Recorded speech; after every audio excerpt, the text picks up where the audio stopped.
Hello, Morgan Studios. We're going to continue in the series on freestyle ukulele. Last time we talked about major and minor triads. This time we're going to add one more note. 4-note chords, usually called seventh chords. The basic formula for major 7 is 1, 3, 5, 7. So from these 4 basic chords I'm going to show you, you can branch off to the minor 7 and the dominant 7. Let me do this real quick. All right, now for the first chord, think about the D shape, okay? We're thinking about the D shape. Remember, it had the triangle and then the little extra note at the bottom, okay? Upside down triangle. The 1 is the second string, so we want to make the 1 a 7, so we get 1, 5, 7, 3. There's your major 7. So think about, if you know your D shape, change one note to make it the major 7. Next chord, major 7/3. It's a slash chord. It's like an inversion, but it's a voicing. It's not technically going from lowest to highest. They're shuffled around a little bit. These are drop 2s. We'll explain that later. Now, for this one, these are just 2/5 intervals stacked on top of each other. I'll get into it later, but the minor 7 over flat 3 is just exactly 2/5 intervals kind of sandwiched together. But this one, they're kind of sandwiched together and they're offset a little bit. The intervals 3, 7, 1, 5. The order of the notes. Next is the major 7 over 5, or the 5 in the bottom.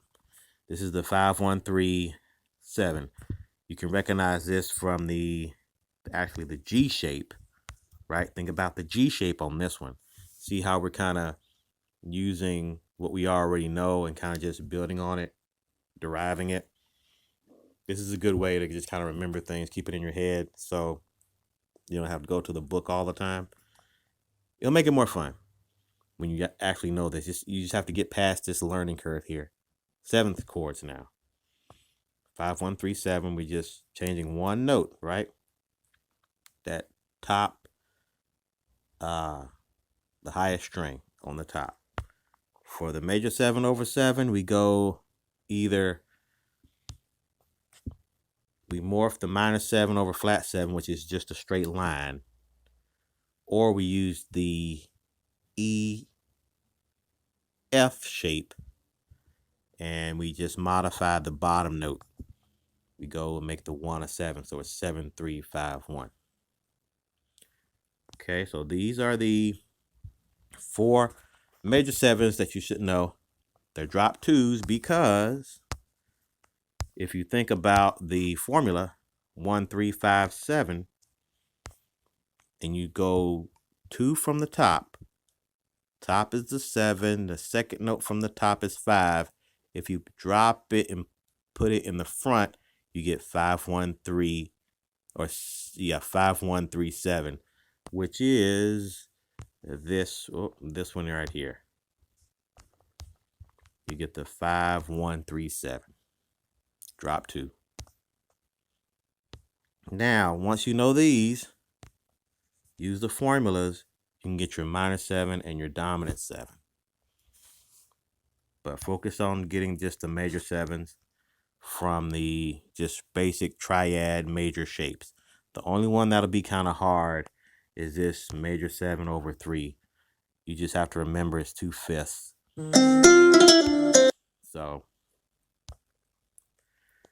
after tutor. Okay, now, minor 7 is 1 flat 3 5 flat 7. Dominant 7 is 1 3 5 flat 7.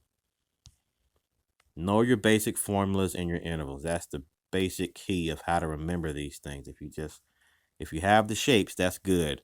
But if you know the numbers that go with the shape, the intervals, it'll help you just on the fly, freestyle, just kind of figure out the different chords from there. But you do have to have a basic set to begin with.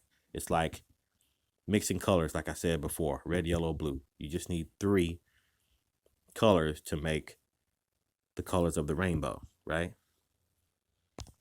And then white and black, but that's getting into more details we don't need to know right now. Minor 7s. So like I said before, the minor 7 is 1 flat 3 5 flat 7. I know this is all over the place. This is just kind of like a sketch, a draft. I got to clean it up. But if you think of the minor 7 with the flat 3 on the bottom, you see it's just 2 fifth intervals stacked on top of each other. If you can remember that, and it's flat 3, flat 7, 1, 5, you can kind of derive your major 7 over 3. Okay. Minor 7, kind of the same thing. If you know your major 7, you just flat the 7 and the 3, get the minor 7. Minor 7 over 5 slash 5, you think about the major 7 over 5, and you just modify one note. And the major 7 over flat 7 is a straight line, so you should be able to remember that. That's why I have the little cloud there, the little memory bubble. So that'll help you. Just try to remember that one. That's easy to remember. Also, this is a homonym, right? Or a synonym, chord synonym. It's also the 6th chord with a 5 on the bottom. So you could say 5, 1, 3, 6, and it's the exact same pattern. So you get 2 for 1 for the minor 7 over flat 7, or the 6 over 5. Just context will tell you what chord it is.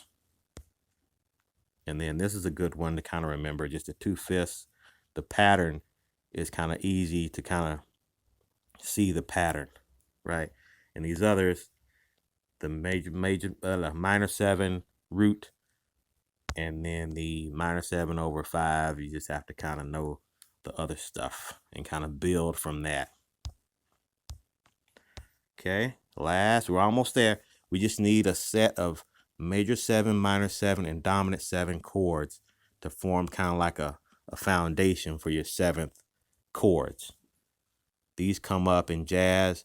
The dominants come up in like pop music and stuff. As we'll see, the Lava song, it has a G7 in it, a dominant 7. Dominant 7 is 1, 3, 5, 7. So here, the root, we just morph the D major 7. We just move that one note. If you know where this 7 is, just flat the 7, and you get the root dominant 7 shape. It's a right side up triangle, right? The D shape was an inverted triangle. So you can kind of use that as kind of like a memory aid. Think of the D shape and then just kind of rotate around the triangle, and you get the dominant 7. Okay, let's go to the slashes.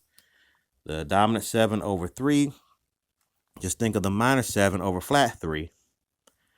Find the flat 3 and sharp it. So you just raise it and you get the dominant 7 over 3. And 7 is just a flat 7, but that's just how people, for whatever reason, in the music books, you don't use DOM7. It'll just be C7, G7, like that. And it means flat 7. The major 7 is the regular 7. Confusing, I know, but that's how music is. It's not confusing if you just play it, but sometimes things happen, right? Anyway, 7/5, you can think of that as morphing this. Wait a minute.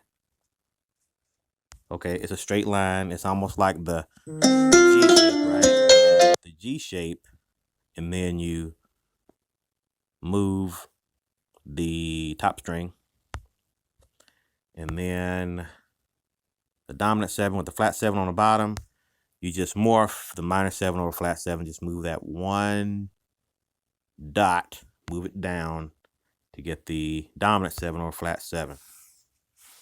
And you see there's a triangle there. Any way you can, do so you can remember, any way you can figure it out where you can remember it is the thing, right?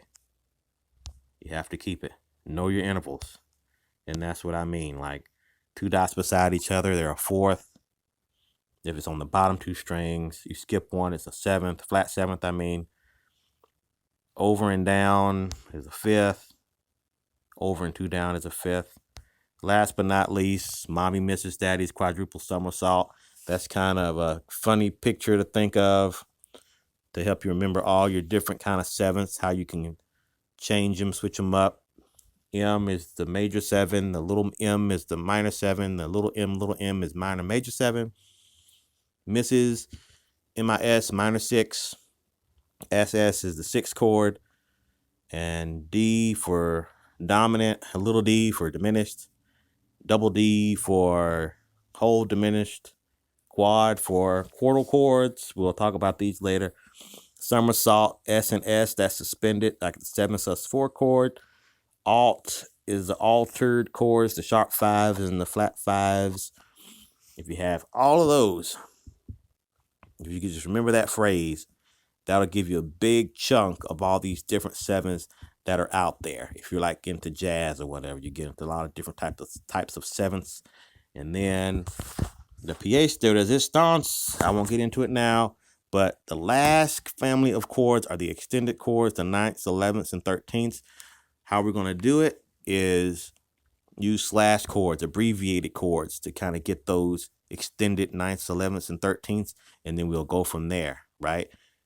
At the beginning, we think of a chord and a bass note. That's what a slash chord is. The first thing is the chord. The next thing is the bass note.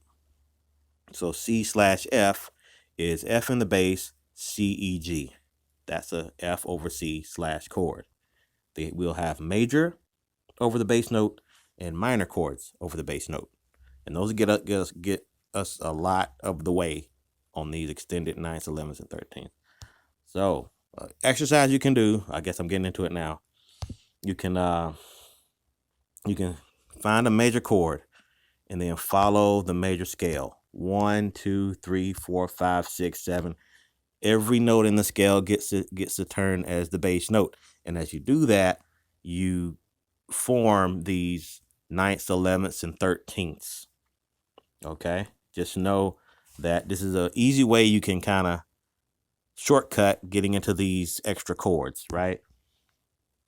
Okay, so yeah, that's it. So we'll get into that more of that later. That's in a whole nother video.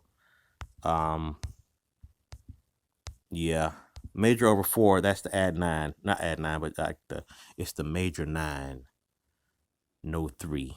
That has a good sound, the major over 4. And as you see here, everything comes from those basic triad 3-note shapes, and knowing your intervals and how to kind of change things, switch things up. All right. Okay, hope you learned something. Excuse the messiness, but I'm just trying to get something in, get something down so I can work on it later. All right. Keep playing. See you later. Bye.